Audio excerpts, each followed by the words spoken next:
Gang, I love The Sopranos. Like many other members of my generation, I found the show on streaming years after it had aired. Now, not a day goes by where me and my friends don't talk about interior decorators, Uncle Philly's time in the can, or Tony's lack of varsity athlete experience.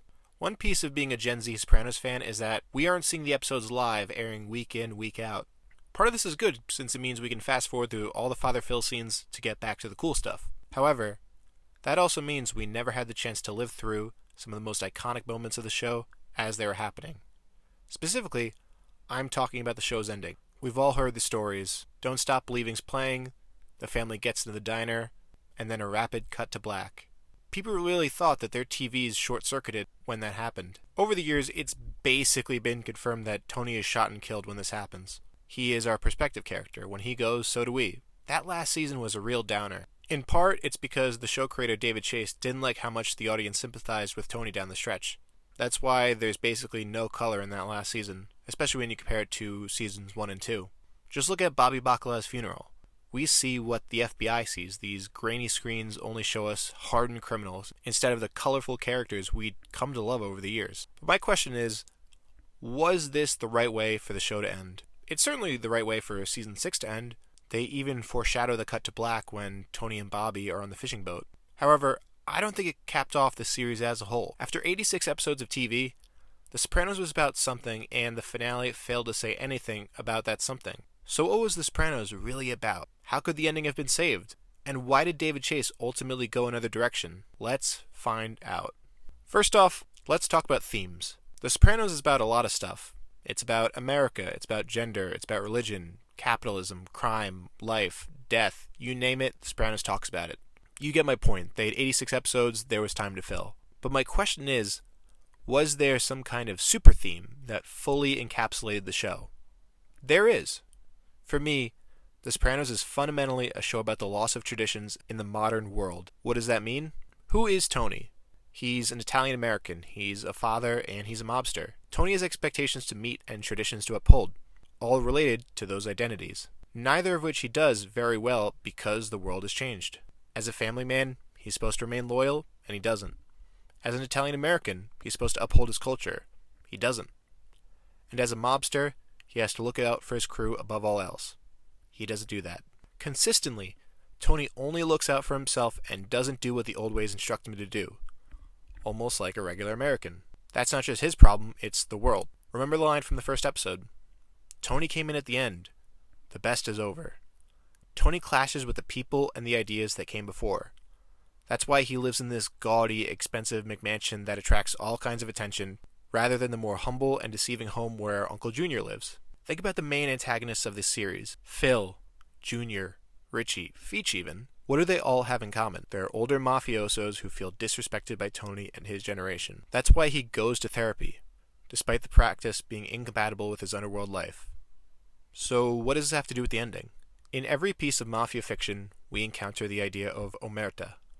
It's a concept that goes back to the old country, which prevents collaboration with outside forces. What happens in the street stays in the street. This is why mafia men don't run to the cops, this is why mobsters don't sue one another, and it's why they never reveal the existence of the organization.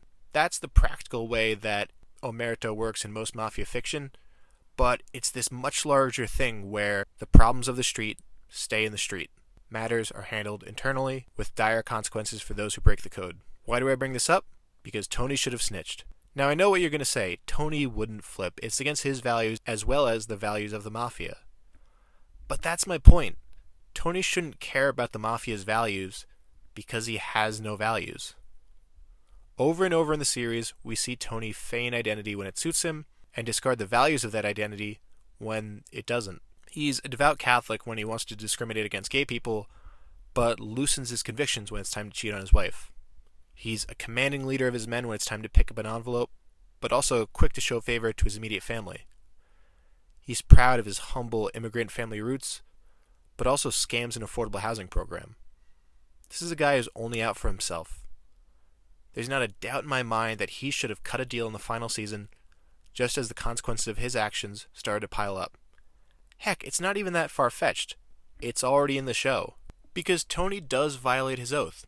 Early on, we meet FBI agent Dwight Harris, and as the series goes on, him and Tony become friends and direct to collaborate in season 6. This is because Tony shares his fears of a changing world with new threats. It's a theme that The Sopranos shares with its sister show, The Wire. Both are products of the early 2000s and this very real paranoia around global terrorism and bioweapons.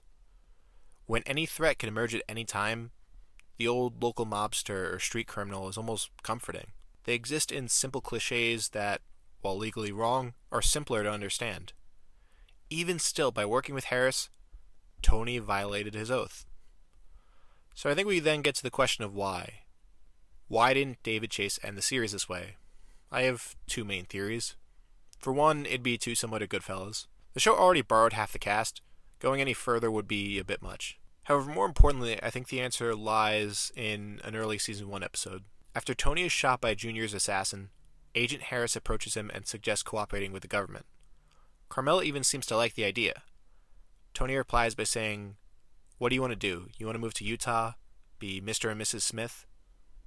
It's not the life he chose, it's not the life Carmela chose, and it's not the life we chose to watch for 6 seasons of TV. And that's what I think it all goes back to, the audience.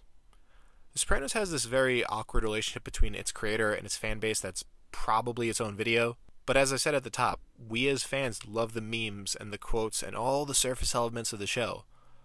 Almost to the point where we forget that these people are all either murderers or beneficiaries thereof. And it's why the color drains out of the show in the last season. It's why the deaths become more gruesome, because these were people we never should have sympathized with and never should have let into our homes. So to sum up, the themes of the show point to an ending that we did not get. Does that mean season 6 is bad? Of course not. I think for characters like Meadow and Paulie, it does feel like they had their stories resolved in that last season.